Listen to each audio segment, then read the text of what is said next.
क्या कारण है? पता नहीं, सरकार से आवाज पहुंच रही है, सुन रही है, सरकार नहीं सुन रही है, हम लोग तो भाग ही रहे हैं। लगातार आप लोग का लगभग 20 तारीख से तो हम ही देख रहे हैं यहाँ पे लगातार आप 20 तारीख से धरने पे। सर इसलिए भाग रहे हैं, हमारी पेंसिल है 9,000 रुपये, अधिकारियों की इतनी पेंसिल है, अब बताओ हमारे बच्चे कैसे पले। सिपाहियों को तो पेंसिल ही नहीं मिल रही है, 9,000 रुपये मिल रहे हैं, अधिकारियों को 71-72 हज़ार रुपये मिल रहे हैं। ऐसा भेदभाव क्यों हो रहा है?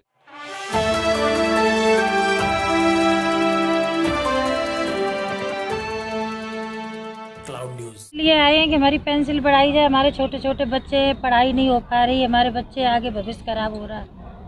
वीर नारी हैं आप? हाँ सर, वीर नारी एटा से आई हैं। एटा से आए हैं सर, मुन्नी देवी दीक्षित नाम है मेरा। बताएं सर, ऐसी क्या मांगे हैं, क्या वजह है कि आपको यहाँ जंतर मंतर पर 20 तारीख से तो हम ही लोग देख रहे हैं, 20 फरवरी से आप लगातार यहाँ कंटिन्यू धरना प्रदर्शन चल रहा है आपका, आपकी बात सरकार तक पहुँच भी रही है, नहीं पहुँच रही है, क्या वजह है? सबसे पहले तो मैं आप सारे मीडियागणों को धन्यवाद देना चाहूँगा, क्योंकि अभी आपने देखा होगा जी कि आज तक की टीम यहाँ पे आई थी, लेकिन जब पता चला जी कि ये लोग सेना से हैं और OROP के ऊपर डिमांड कर रही हैं, तो उन्होंने हम लोगों को भाव तक नहीं दिया और यहाँ से निकल गए। तो मीडिया पे सबसे बड़ा सवाल है। दूसरा, आप लोगों को धन्यवाद इसलिए जो कि आप लोग 20 तारीख से देख रहा हूँ कंटिन्यू आप लोग कवर कर रहे हो, और मैं आपके श्रोतागण से और फौजी भाइयों से रिकमेंड करूँगा, देखिए आप लोगों के चैनल को ज़्यादा से ज़्यादा देखें और ज़्यादा से ज़्यादा शेयर करें, ताकि ये बात जो मैं कहने जा रहा हूँ या जो वीर नारी मैम यहाँ पर खड़ी है जो कहने जा रही हैं, वो माननीय प्रधानमंत्री तक पहुँच सके। देखिए सर, जो अभी आप देख रहे हो कि जी मैडम एटा से आई हैं, और मैडम ने अभी थोड़ा देर पहले आपको बताया जो कि इनके 9,000 पेंशन मिलते हैं, 9,000 पेंशन मिलते हैं। तो ये भी एक जो डिसेबिलिटी पेंशन या जो फैमिली पेंशन है, वो भी हमारे असमानताओं का एक डिमांड है जो 20 तारीख से कंटिन्यू मांग रहे हैं। आप एक बात समझिएगा, पूरे दुनिया की डेमोक्रेसी को उठा के देख लीजिए, इवन हिंदुस्तान की भी डेमोक्रेसी को उठा के देख लीजिए, जब कोई हादसा होता है बस में तो सरकार एक समान मुआवजा देने की घोषणा करती है, लेकिन हमारी सेना में जब शहादत होती है तो सरकार रैंक के अनुसार में उसमें भेदभाव कर देती है। तो ये चीज़, इसका एक उदाहरण देख लीजिए जी, मैम खुद कह रहे हैं इनके दो बच्चे हैं, दो बच्चे हैं और 9,000 रुपया आज इनको पेंशन के तौर पे मिलता है। एक लड़की भी घर पे है। अब इससे देख लीजिए, तो आप खुद, आप मीडिया लोग, आप खुद समझदार है, आप बताइए, कहीं 70,000 रुपया मिलता है और कहीं 9,000 रुपया 10,000 रुपया मिलता है, इसमें कैसे गुजारिश होगा? तो इसी असमानताओं के, भेदभाव के अगेंस्ट में हम लोग 20 तारीख से कंटिन्यू धरना पे बैठे। जैसे आज आपने बताया कि आज तक की मीडिया आई और आपको देख के चली गई, तो आप लोग मीडिया पे इतना क्यों मुखर हैं? क्या कारण है मीडिया के पीछे आप लोग पड़ गए? देख ले, मीडिया के पीछे हम लोग इसलिए पड़ गए, आप लोगों को पहले भी हम थैंक यू बोले कि आप लोग कवर कर रहे हैं। हम प्रिंट मीडिया और इलेक्ट्रॉनिक मीडिया के पीछे इसलिए पड़ रहे हैं, ये हिंदुस्तान में संविधान के चौथा स्तंभ मीडिया को कहा जाता है। मीडिया को विदाउट भेदभाव के कारण समान तौर से हर एक नागरिक को, जितना इस देश के प्रथम नागरिक राष्ट्रपति की वैल्यू करनी चाहिए, उतना ही वैल्यू जो एक सड़क पे है उसको करनी चाहिए। लेकिन आज मीडिया जो है, सो मीडिया समान भेदभाव को करते हुए समान नहीं देख रही है जनता को और बाकी लोगों को, वो भी सरकार की इशारों पे काम कर रहे हैं, इसीलिए मीडिया से हमें इतना चीर पर। एक चीज़ और है कि कल कुछ यहाँ पे सैनिक आए थे, उन्होंने कहा था कि हमारी जो हुक्मरानी हो रही है उसमें अफसरों का बहुत बड़ा हाथ है, अफसर हमारी बात को सरकार तो नहीं पहुँचा रहे हैं, हमारे प्रधानमंत्री, इसको आप किस तरह से देखते हैं? देखिए सर, सेना एक डिसिप्लिन ऑर्गेनाइजेशन है और पिछले 70 साल से हमारे ऑफिसर अधिकारीगण हम लोगों को लीड किए और हम लोगों की डिमांड आगे किए, और जो भी डेलीगेशन टीम में थे अधिकारी थे, जब हम ये मान लेते जो कि चलिए जो भी डिमांड किए उनमें ऑफिसर का डिमांड भी नहीं माना जाता, सरकार की तरफ से हमारा भी डिमांड नहीं माना जाता, तब हम मानते। लेकिन अगर इतना ज़्यादा डिफरेंसेस हो गए, ऑफिसर्स के सारे शर्त मान लिए गए और जवानों और जेसीओ का शर्त नहीं माना गया, तो एक शक तो उठता है। मैं सारे अधिकारी को इस कैटेगरी में नहीं डालता हूँ, लेकिन जिन अधिकारियों ने आगे लीड किया, कुछ अधिकारियों ने जिन्होंने लीड किया और इस आंदोलन को बढ़ाए, हम लोगों को दरी और चेयर लगाने में लगा दिए और अपनी हक मनवा लिया सरकार से और हम लोगों को छोड़ दिए। तो ये जो भेदभाव किए हैं हमारे बड़े भाई साहब छोटे भाई साहब से, अब ये तो वही बताएंगे। आप लोग मीडिया वाले जब कभी सामने आते हैं तो पूछ लीजिएगा उनसे, वो तो वही बताएंगे।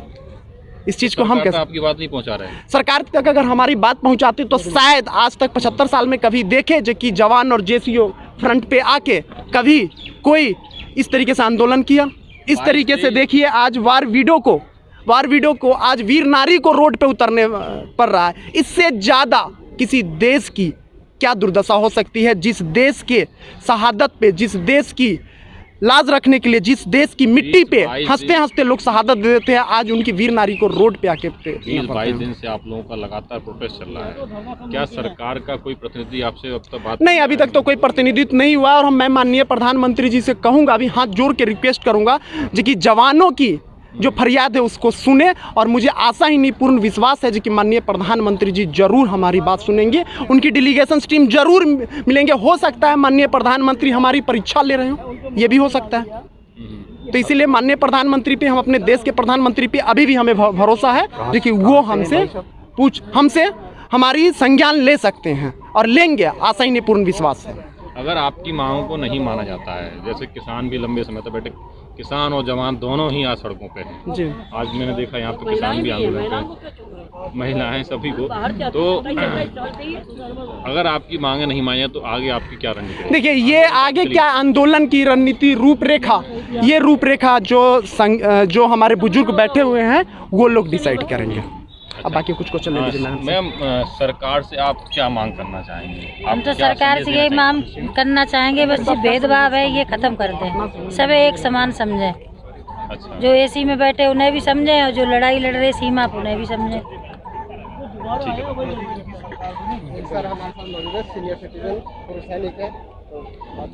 पूछिए आप। बताइए क्यों आए, कहाँ से आए? देखिए, सन 73 से ये चल रहा है, लेकिन 2014 से वन रैंक वन पेंशन का एक मुहिम शुरू हुई, वो आज तक चल रही है। ये तो दूसरी मुहिम है। पहली मुहिम 2014 से चली थी और शायद वो अभी भी जंतर मंतर पर चल रही है लगातार।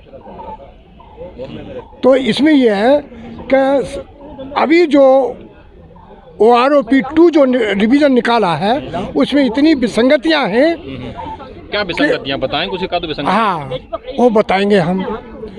उसमें ये है कि नायब सूबेदार major, honorary lieutenant, honorary captain को तो बिल्कुल ही छोड़ दिया है। उनके पेंशन कम और कर दी गई है, किसी को 500, किसी को 250, किसी इस तरह से कम कर दी गई है। जबकि एक RTI मांगी थी तो RTI में बोला था कि ये सिपाही की इतनी पेंशन होनी चाहिए, नायक की इतनी होनी चाहिए, हवलदार की इतनी होनी चाहिए। खुद गवर्नमेंट ने बोला लेकिन दिया नहीं। और रूल से बिल्कुल हट करके कोई रूल नहीं है। किसी का 5% है तो किसी का 8% है, किसी का 60% है। इस तरह से बढ़ा रहे हैं, किसी का कोई रूल नहीं है। देश में अमृत महोत्सव मनाया जा रहा है, आप लोग धरना प्रदर्शन पे बैठे हैं, तो क्या कहना चाहते हैं? यही तो दुख की बात है, यही तो सारी बड़ी दुख की बात है कि जिस देश के सैनिक सड़कों पे हैं उस देश का तो दुर्भाग्य है, उस सरकार का दुर्भाग्य है। ये इस देश के जो सरकार, आपको ये देखना चाहिए कि एक जनरल हिंदुस्तान के अंदर उसकी दूसरी कुर्सी, तीसरी कुर्सी हुआ करती थी। आज कौन सी कुर्सी है लोकसभा में? कौन सी कुर्सी है? बहुत नीचे हो गया। एक जवान, एक सिविलियन जो एक चपरासी होता है, आप ही बताइए कि सीनियर कौन है? कौन है सीनियर? जवान सीनियर मानते हैं आप लोग, उसकी इज्जत करते हैं, लेकिन उसकी 17,000 और चौकीदार की क्यों 21,000। क्या वजह कि जवान के साथ ऐसा भेदभाव? क्यों? को वो डिसिप्लिन होते हैं, मुंह खोलते नहीं है बेचारे, डिसिप्लिन में बंधे होते हैं। खोल दिया ना, तो आ गए ना सड़कों पे। अब तो आगे तो आ रहे हैं, चल रहे हैं, अब लड़ाई लड़ रहे हैं, अब तो आर पार होगी, अब तो भाई आर पार होगी, अब नहीं कोई रुकता। सैनिक कभी पीछे नहीं हटता, कभी ना हटेगा ही नहीं। अब तो कूद गए ग्राउंड में। अब तो भाई टाल ठोक दी तो ठोक दी। अब तो सरकार कहती है बजट नहीं है। भाई सरकार क्या बजट उनके लिए जो अरबों रुपए लेकर के विदेशों को भेज दें, उनके लिए सरकार है, उनके पास खजाना है। बजट तो एक हो जाएगा भाई। जो 10-10 पेंशन मिल रही है नेताओं को, वो एक छोड़ दे। 3% में जो 3% नफरी है, 10 पेंशन ऑथराइज है, जो यहाँ एक पेंशन के लिए तरस रहे हैं। यही तो कह रहे हैं, कहना चाह रहे हैं। अरे 3% कि भाई बजट क्यों नहीं है? बजट जब उनके लिए है तो हमारे लिए क्यों नहीं है? लेटेस्ट अपडेट पाने के लिए हमारे चैनल क्लाउड न्यूज को अभी लाइक करें, सब्सक्राइब करें और बेल आइकन दबाना बिल्कुल ना भूलें।